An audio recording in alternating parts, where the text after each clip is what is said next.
Доделал пол. Как потеплеет, покрашу его. Пока так. Такая вот получилась красота.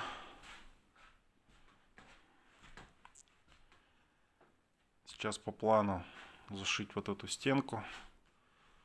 Потом эту.